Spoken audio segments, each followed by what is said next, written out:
Hey, they say that they winning, but to me it's just a blowout. Hey, every week we putting numbers on the board, we show out. Hey, all it took was just a bit of patience with the grind. You can never hold it back. Join us now on in this game already. Oh yeah, for this podcast, also on the Field of 68. Little crossover event here. Jim Root. Jim, welcome to the show. Appreciate you having me, boys.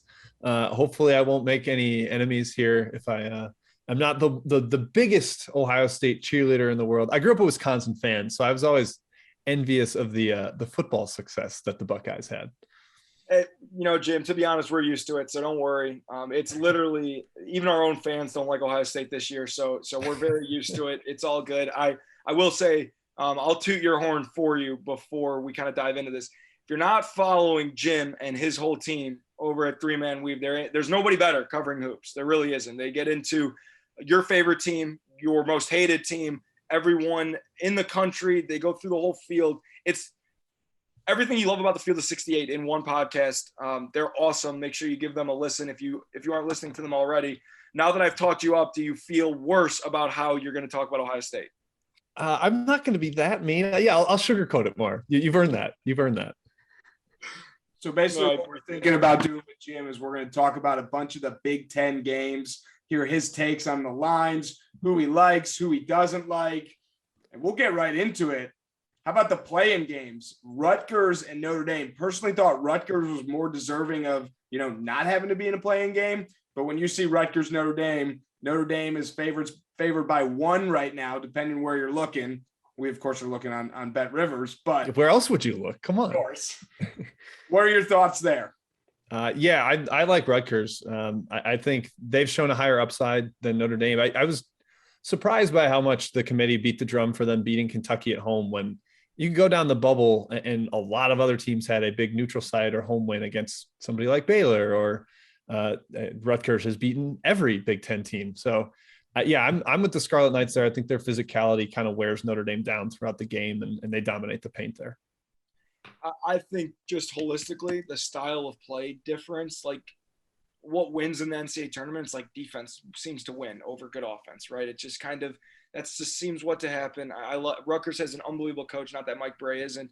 We're a little bit biased with Rutgers, but Big Ten basketball, man. Like when these Power 5 teams collide and it's up in the air about, hey, what's going on here? Like I always lean towards the Big Ten just because it's a man's man league, and it shows in March, not for them winning the championship, but it shows up in the early rounds. So that's last year was like the cold streak for the Big Ten. It wasn't only one team making the second weekend was a disappointment, but hopefully it trends back up this year, and more from a wider view. I'm not too keen on a lot of the ACC squads. So yeah.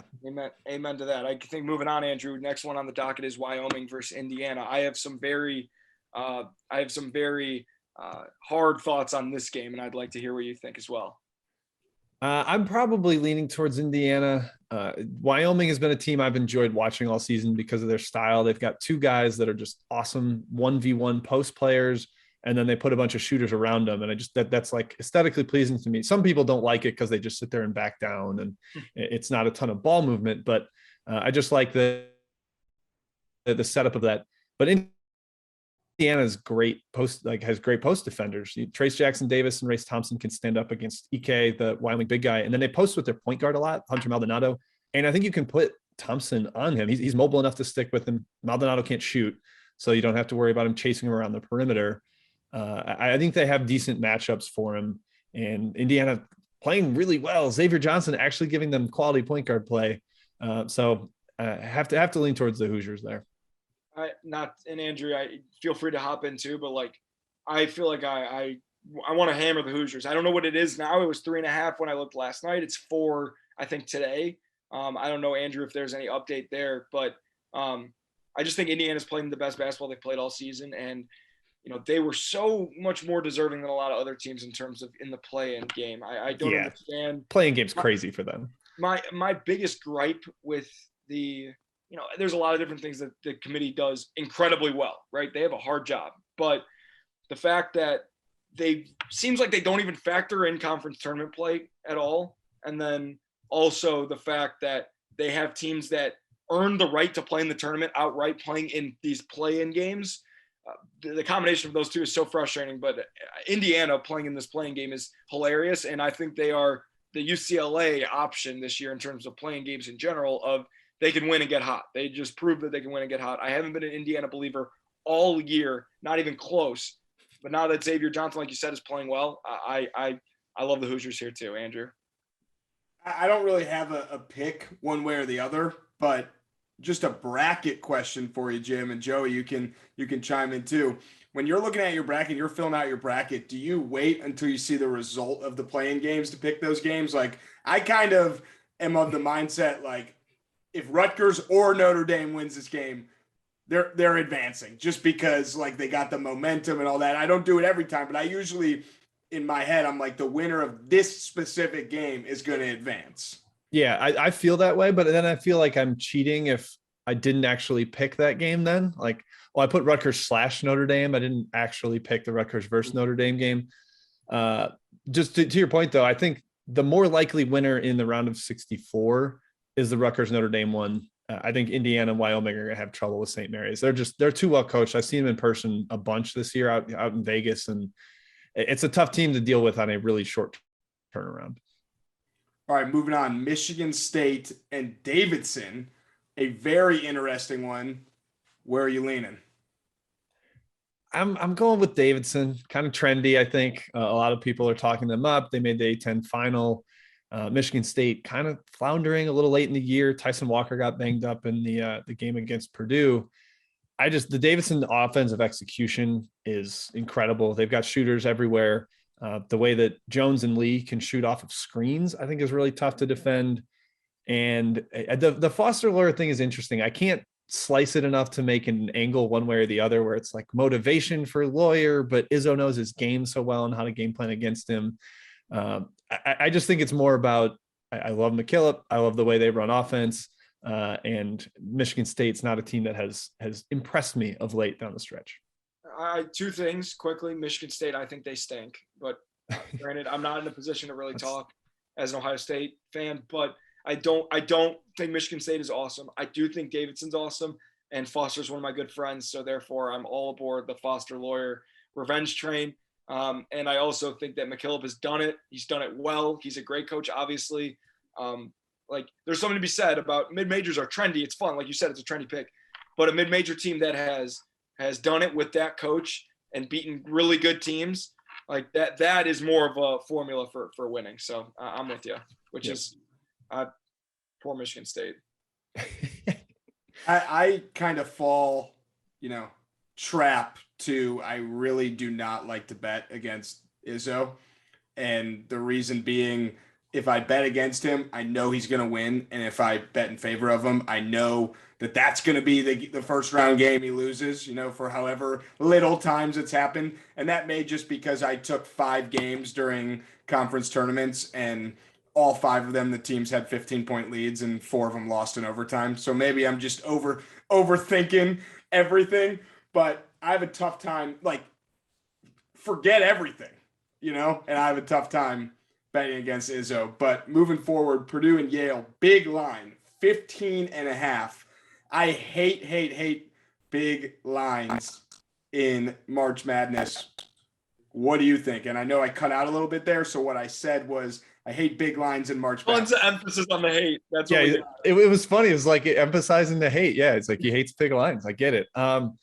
This is one of the few big lines where I like the favorite. I think pretty much all the Ivy teams I thought were kind of drawn dead when they got to the tournament, and this is a pretty terrible matchup for them too. The interior is just going to be a bloodbath. They haven't really had big guys emerge. They've been a rotating cast of characters in the Yale front court, and Purdue can just smash them there. And Azar Swain got them here with a bunch of really difficult jump shots against Princeton. I don't know if he'll be able to do that against a little higher caliber athlete. You need a motivated Jaden Ivey to chase him around, because I think he's the best defensive option on him. But I don't think what Yale was doing in the Ivy League is sustainable. They lost to Seton Hall by like 30. I think that's a pretty good proxy for what's going to happen here. I think it's a Purdue smash. I think the Purdue social media team is licking their lips knowing that they can tweet, "A bird just hit my window, everybody." That's live. Does that mean we take Yale? I don't know. My hands are sweating from that. Holy shit. Sorry, that is never. I'm not even that high up. A bird just freaking smashed. That's not where I thought you were going with that sentence. I thought you were saying.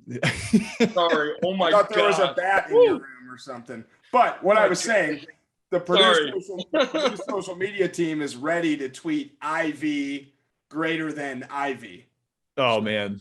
Yeah. I like that. And if they're not, Andrew, then the other way around, Yale IV greater than Ivy. So either way, we're going to get some savage social media action.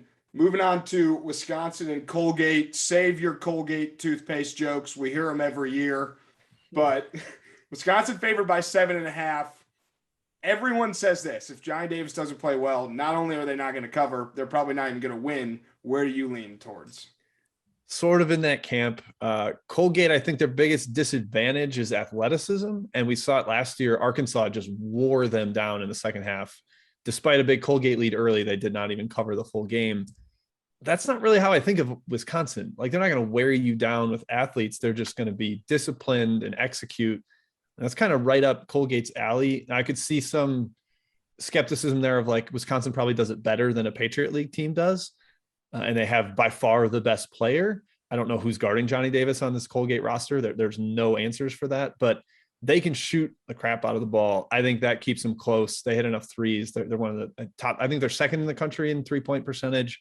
I think that lets them hang around here against Wisconsin.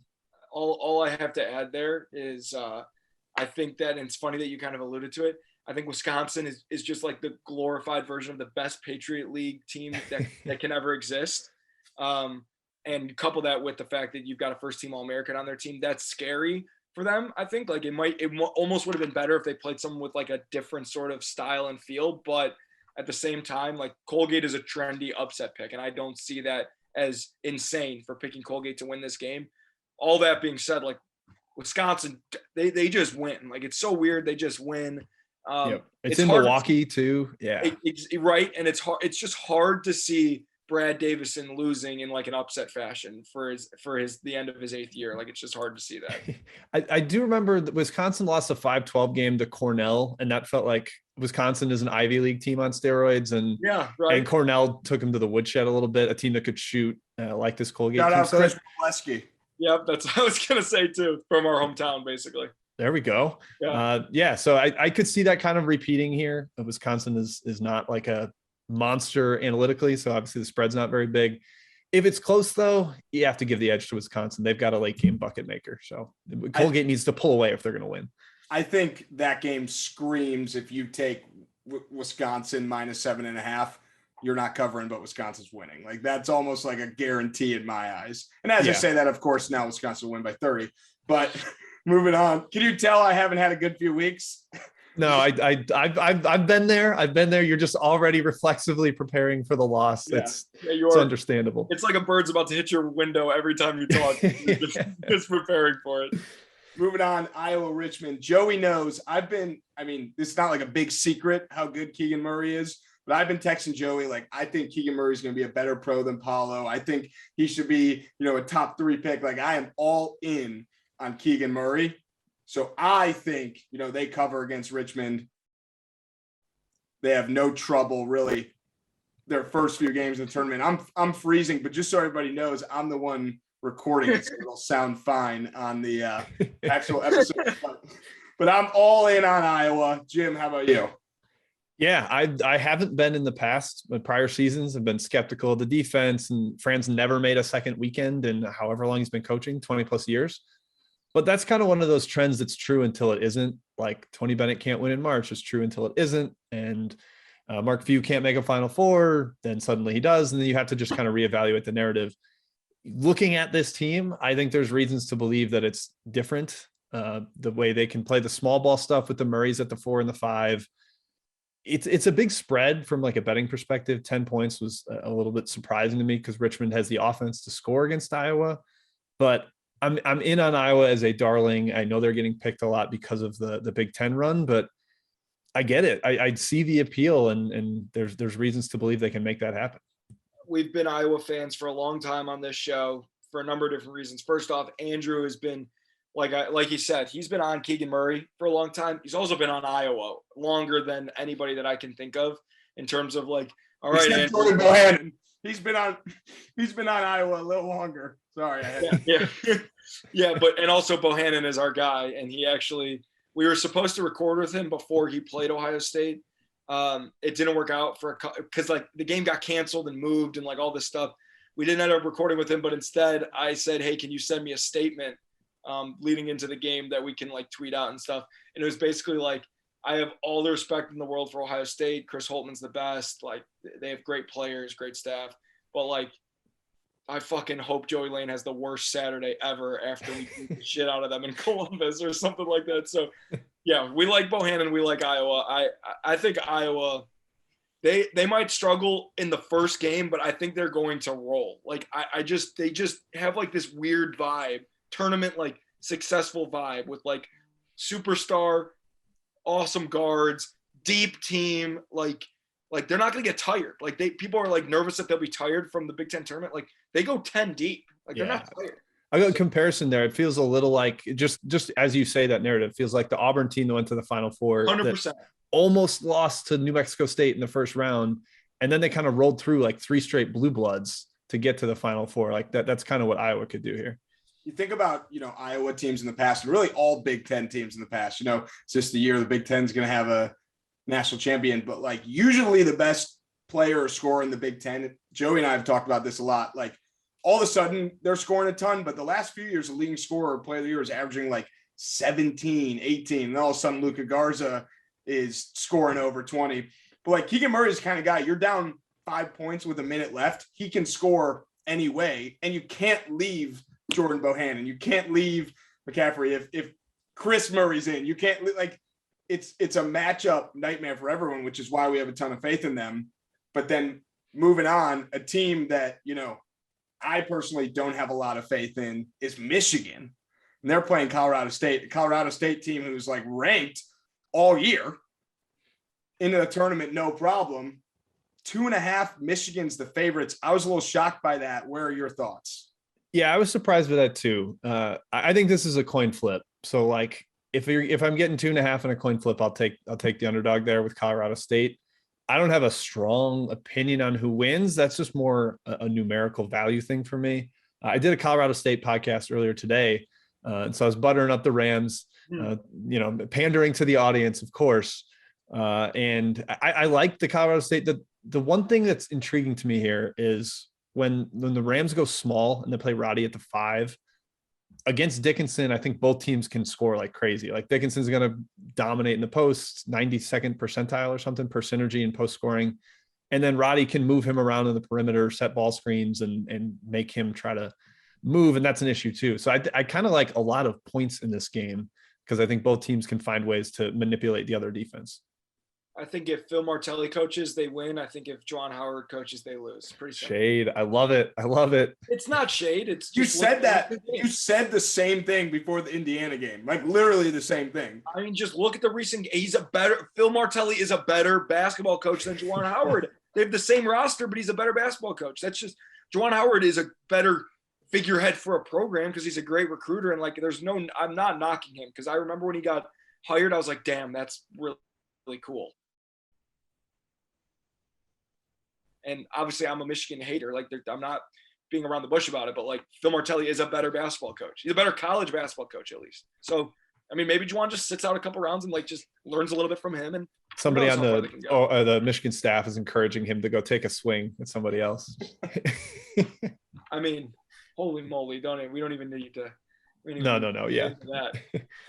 But I love Colorado State because I think that they have mid-major teams that have dudes. Like there's a difference between having like getting hot and making a run.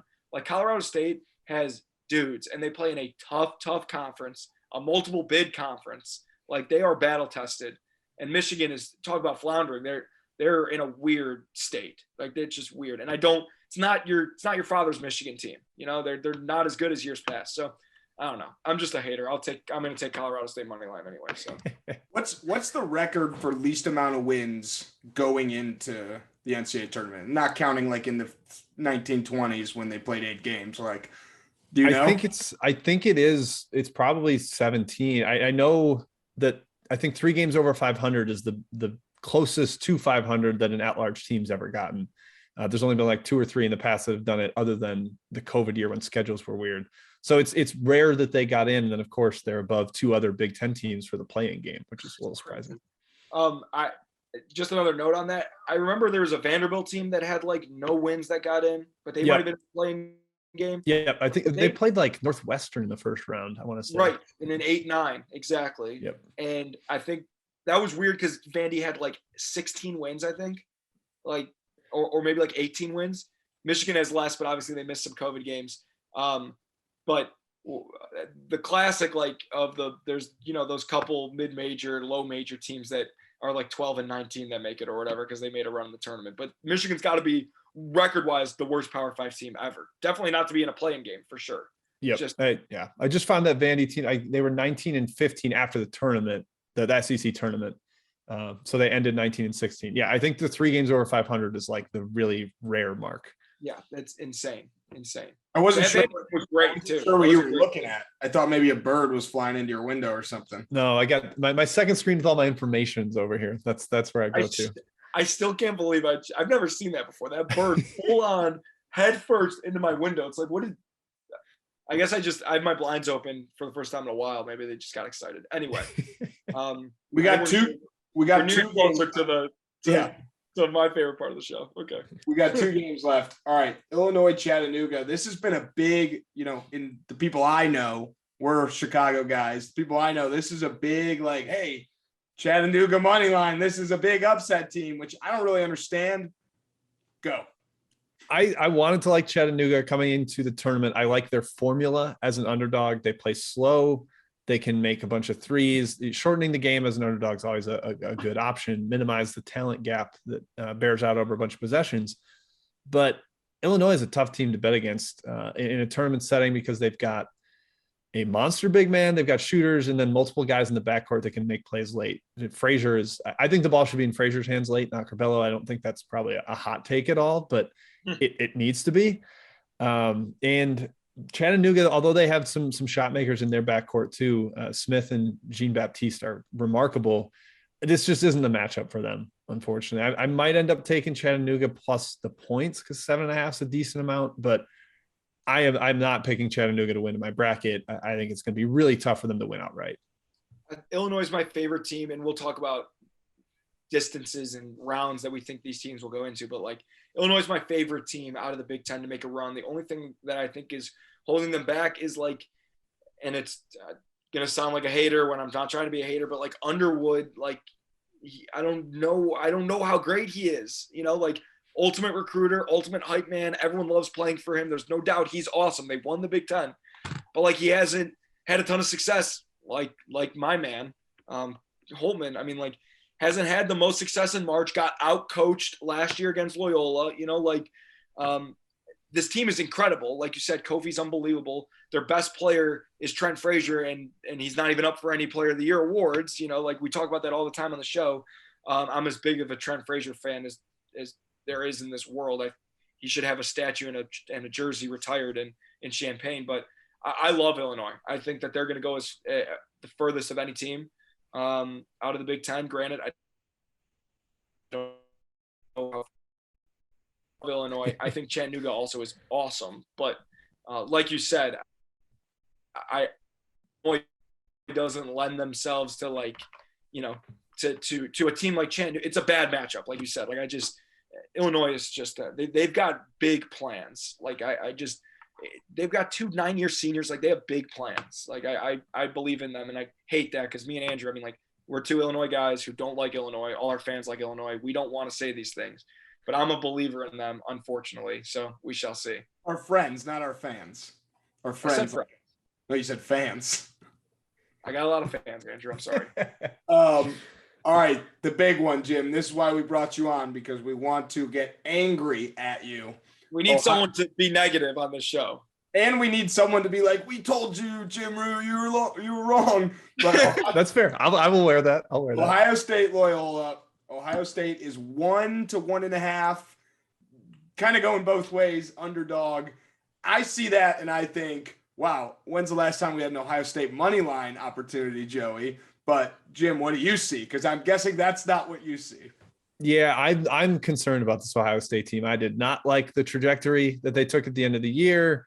The defense is bad again. It was kind of their undoing last year. I was on a show right after Selection Sunday, and I said, well, Holtman's never lost in the first round of the tournament, so that's probably a safe bet. And the other guy was like, they lost to a 15 seed last year. And I was like, oh, yeah. Okay, never mind. Shut me down real quick. And you mentioned Illinois going against Loyola last year. This is basically the same roster besides Krutwig. It's a different coach, but he was on the staff. I think he knows the levers to pull with this team in the postseason. They were excellent in the Missouri Valley tournament. I think if you throw Williamson on Branham, that kind of takes away the one perimeter creator that Ohio State has. I don't know if Uguak can guard Liddell. Nobody really can guard Liddell. He could have 30, but I just trust Loyola more in this setting at this point. That's where I've landed.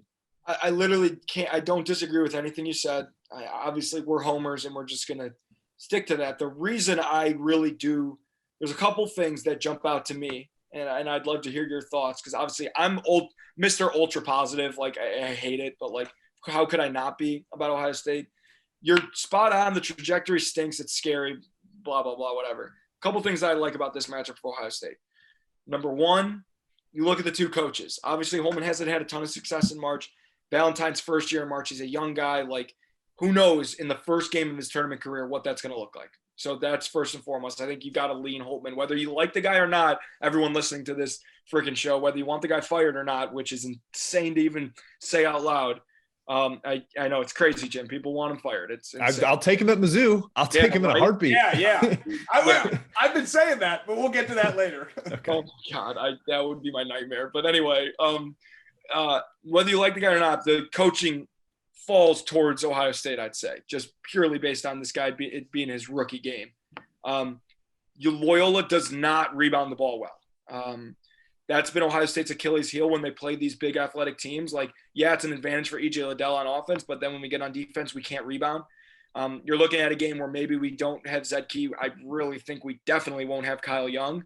Okay, that was going to be my question to you guys, if those guys are going to be back. I would say Zedke has like a 70% chance of playing, and Kyle's probably 50-50. And like, Kyle's got a concussion. Like, that's just tricky. You wake up every day and you just have no clue. Whereas Zed's got an ankle, and like, you can at least – if you have an 80% ankle, you can at least give them 10 minutes. If you have an 80% concussion, like, you're not cleared to play, you know?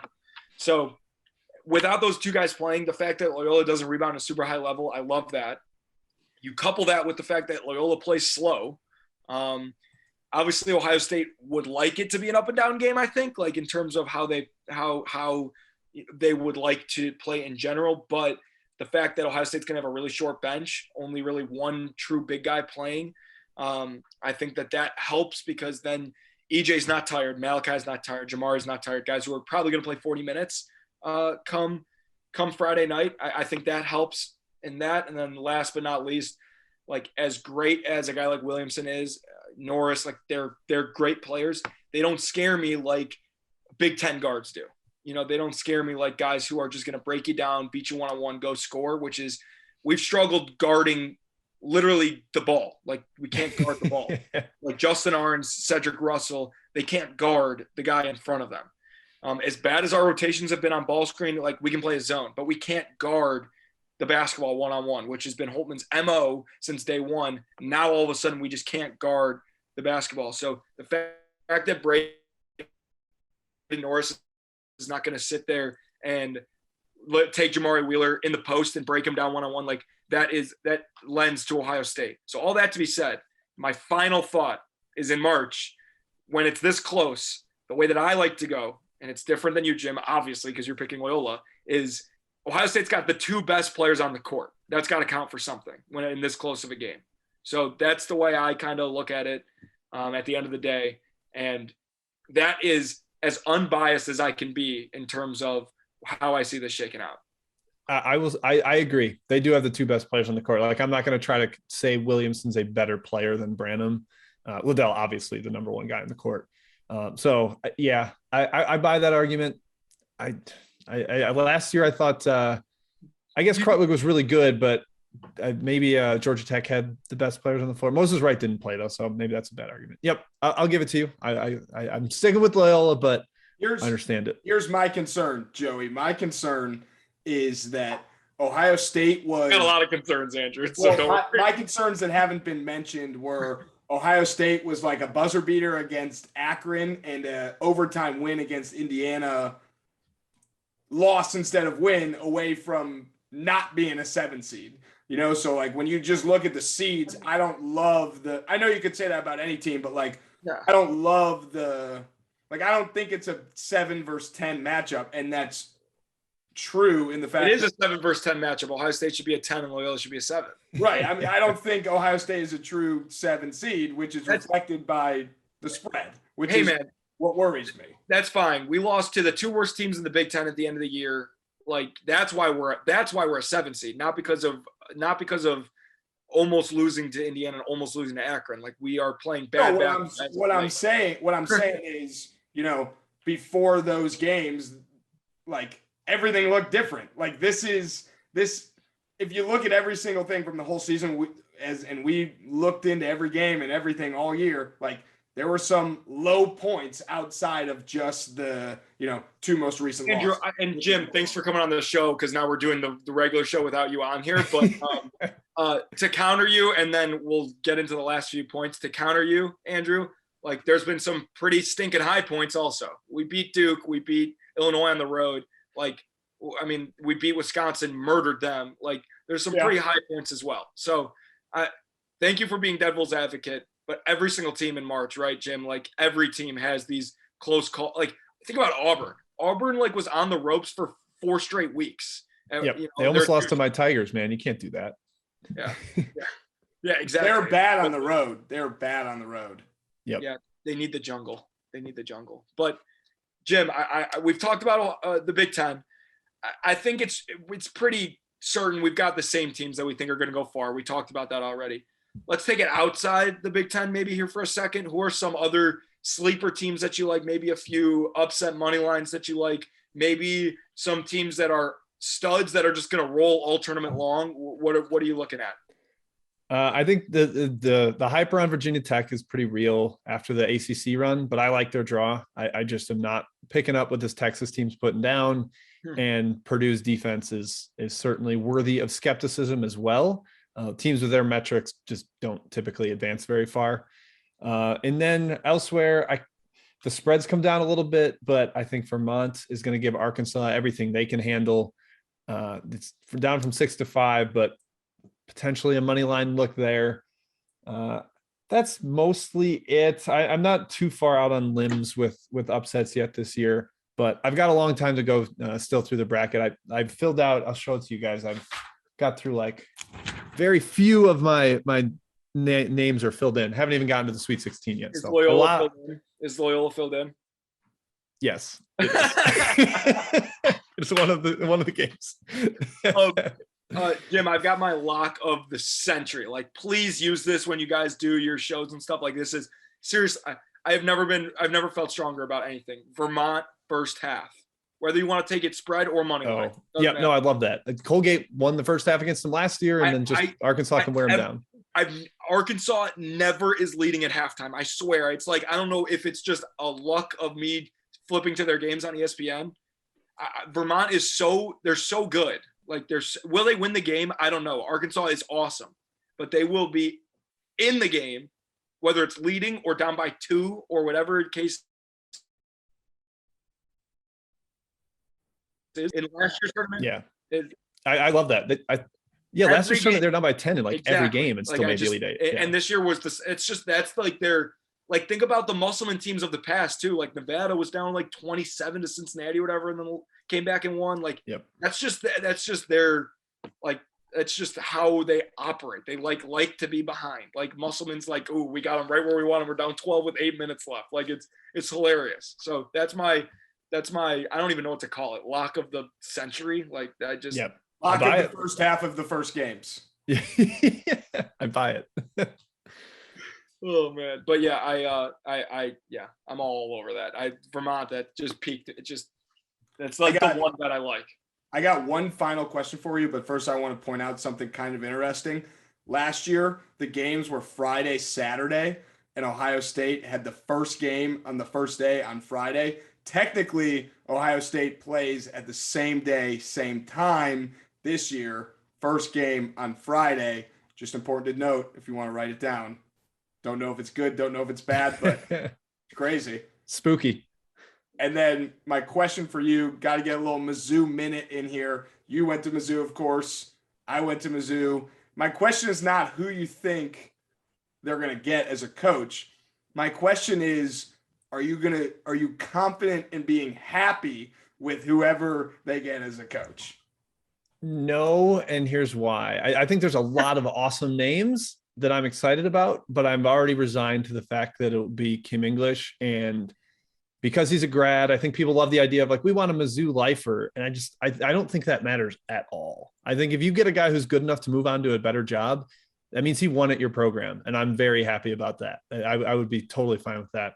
A guy with the first year, who was a first year head coach that finished like 500, maybe even below, like 9th in the A10. Give me somebody with a better track record at that level. That's the one hire that I would be bummed about. If he's hired, I'll get behind him. But before it happens, I'm cautioning against it. What about Tom Crean? No, anybody that's been fired in the SEC in the last 10 years, no thanks. What if they won 6 games this year? Yeah. Wow, that's appealing. What if they lost to Mizzou this year? Then you want to miss. Yeah, that's immediate disqualification from consideration. Would Kim English be better than Kim Anderson? Yes, 100%. Would you guys be the first team in NCAA history to have 2 coaches named Kim within the last 10 years? Has to be. All right. Last question. Jim, we know you're a huge fan of Drive the Lane and you've seen every episode. You know how we end every episode. So this is not for you. This is for all the new listeners that you're bringing by retweeting our show. What we do at the end is we turn the tables on you. This is perfect considering you host your own show. You know how it is. So we want to turn the tables on you, give you the floor to ask us any questions. We consider ourselves to also be bracketologists. We're also college hoops nerds. We also know everything there is to know about everyone from St. Mary's to Wisconsin. So feel free to fire away. My biggest question was Key and Young status. I'm trying to handicap these games. I need to know if they're going to have their big man rotation. I guess what else would I want to know? Why do people want Holtman fired in 30 seconds? What's the deal? Andrew, you want to take this one or you want me to? Well, the simple answer that the Ohio State basketball diehard fans say is that it's the football fans that want Holtman fired, which is such a silly concept to begin with. It's the only school where the fans of football and basketball are split according to Twitter. But I think the reason that people want Holtman fired is because they're not bad enough to talk about, negative things, and they're not really good enough to be like, this is a team that could be a national championship. Oh, what should we talk about and complain about on Twitter? How about the coach? Because it actually would be a decent topic to talk about. So that's my theory is like, hey, everyone always has to be complaining about something all the time, not just Ohio State fans on Twitter, but like everyone in the whole world is always just like complaining. Me too. And they need something to complain about. Yeah, I just would issue the warning of, I promise you it can get worse. I promise you it can. So careful what you wish for. That's been my thing since day one. There's nobody out there better than Coach Holtman. He's top 20 coach in the country. He was interviewing for so many, publicly, he was called by, he was approached by like IU, right? We all know that. He was approached by UNC. We all know that. There's other schools that I know that I'm not going to put on record because that's not fair to anybody. But we have one of the best coaches in the country. So I need to preface everything I'm saying by saying, on Drive the Lane, we in no way want Holtman fired. I don't want people to clip this up in some way that makes me look terrible. Because we've mentioned it a bunch of times. And I was on TV today talking about people thinking Holtman should be fired and stuff. It's everywhere, which is just insane and not fair. But why Andrew touched on it. All these Ohio State fans are so used to football every single year, having the top recruiting class, being top 4 in the country, making the playoff, winning the Big Ten. In football, it's easier to be successful at a really, really high level than it is for basketball. In basketball, if you make it to the Sweet 16, some schools hang banners for that. Yes. That's just insane to not think about that. Granted, I'm also realistic, right? Like I understand the gripes that these people have.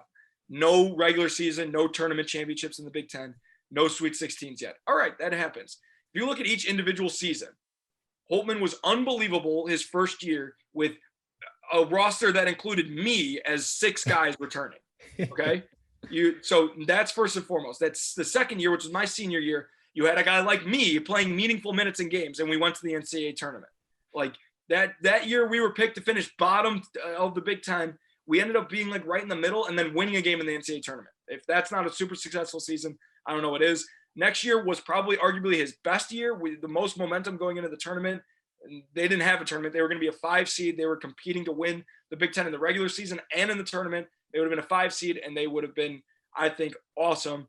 Anyway, you move on to obviously the Oral Roberts year. That sucks. I know that's terrible. Like, yeah, there's no excuse for that, but you double it back. Like, we came in second in the Big Ten, and we lost in the championship in overtime to Illinois, who was a number 1 seed. Like, yeah. And everybody gets upset in the tournament. Bill Self gets upset in the tournament.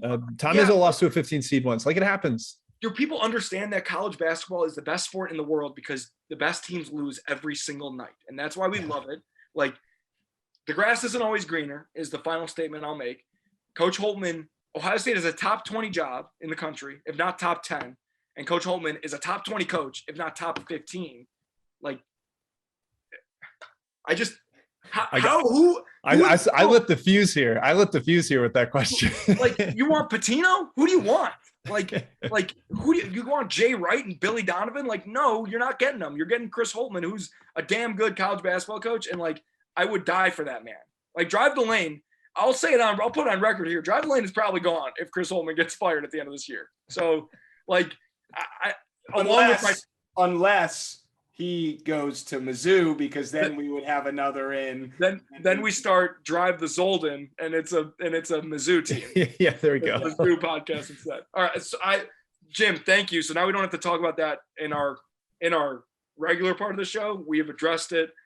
You are a lunatic if you genuinely think Holtmann should be. We have a top 5 recruiting class in the country coming in next year. Like, yeah, logic does not prevail. Washington wasn't supposed to leave. He's supposed to be here. But sorry, our coach was awesome and helped him develop into an NBA player who was 7 for 7 last night and had 19 points in the first half. Like, sorry. Jim, I would have liked Ryan Peden at Mizzou if I would have known the job would have been available, 2 weeks ago or a week and a half ago when he took the Illinois State job. I know he's not like as big of a name, but like coming from a program like Ohio State, I would have been excited about that. And of course the connection. Personally, think Holtmann's great. Think Mizzou should go with the successful assistant route. That would be my choice. That's the way to do it now. I mean, look at Tommy Lloyd. Which I guess technically Kim English was a successful assistant, but I mean a current successful assistant. Jerome Tang's the one getting the buzz. So we'll see. We'll see. All right, Jim Root, 3-man weave. What's the opposite of overstaying your welcome when you keep someone for too long? We overstayed your invite, I guess. You locked the door. You locked the door. We held you hostage in this Zoom. We held you hostage. Maybe the least fun pod you've been on today, or maybe the most fun. You can. Oh man, I'll send you a rankings once the day's over. We got a long ways to go. We'll probably be. Knowing you, we'll probably just get upset by someone later today. So. Oh man, the enemy. The line has been drawn. It's been drawn in the sand. Hey, man! I told you, I don't disagree with anything you said. You're not the only one. If you're the only one, I'd be like, screw you, man. But you're not the only one. Fair. You're far from it. So, Jim, we appreciate you, man. This was a blast. And seriously, everybody listening, check him out on Twitter. Follow those guys, 3-Man Weave on Twitter. They do an awesome job. They are, in addition to Field of 68 and us, they're a tier above us. But you got to follow them to get your March Madness fix. If you want updates, everyone wants to win money. Follow these guys so you win some cash in March. Jim, you're the man. This was a blast. And hopefully we'll have you on here soon. We'll probably have you on for 10 minutes after Ohio State wins, if we're being honest. Yeah, before New Orleans, and you guys are headed to the Final Four. I'll hop on. We have your word that you'll come on if Ohio State's going to the Final Four? Yep. Scout's honor. All right. Awesome. Thanks, man. Appreciate it, guys. Thanks.